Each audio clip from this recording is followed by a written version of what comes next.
So eto na nga po mga idol, inaabangan ng PBL Reinforced Conference. Magsisimula na nga po sa July 18 to August 10 at Creamline Cool Smashers Import inaabangan na. And bago tayo magpatuloy mga kaibigan, pa-like and subscribe po muna and pa-hit ng notification bell. Maraming salamat po mga kaibigan.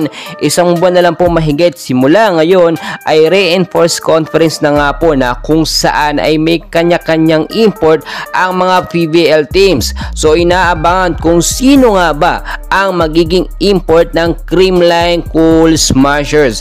Well mga kaibigan, sasabihin ko sa inyo ito at sana ay huwag kayong magulat dahil posible nga pong si Melissa Vargas ang maging import nga po ng Creamline Cool Smashers. So mga kaibigan, sa mga hindi nakakaalam, eto nga pong si Melissa Vargas ay magaling po talaga na volleyball player, which is naglaro na rin po siya sa FIVB noong 2014 no, Volleyball Women's World Championship in Italy, at talagang maaasahan po ito at talagang dagdag lakas po ito sa Creamline Cool Smashers.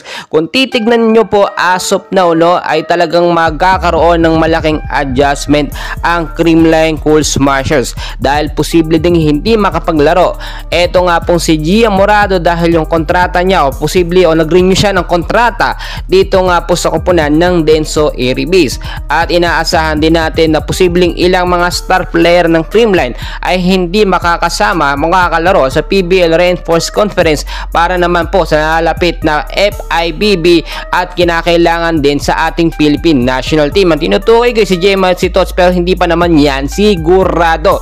Well mga kaibigan, ang import po ang isa sa magdadala sa play po dito sa PBL Reinforced Conference. Pero alam naman natin mga kaibigan no, ang CCS kahit walang import, malakas na po talaga yan. Minsan kasi dapat yung import na kukuhanin ng Creamline ay magpipit no sa sistema ni Coach Sherwin Meneses, na pag-uusapan din nung nakaraan na si Catbell nga daw po ay mapupunta dito sa Creamline Cool Smashers, pero wala din yung kasiguraduhan.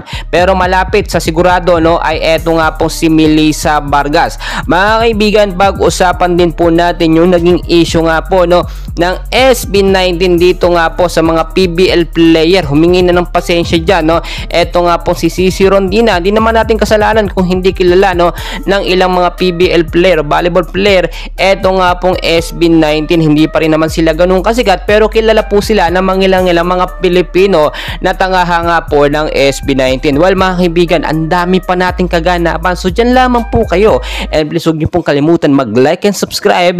Maraming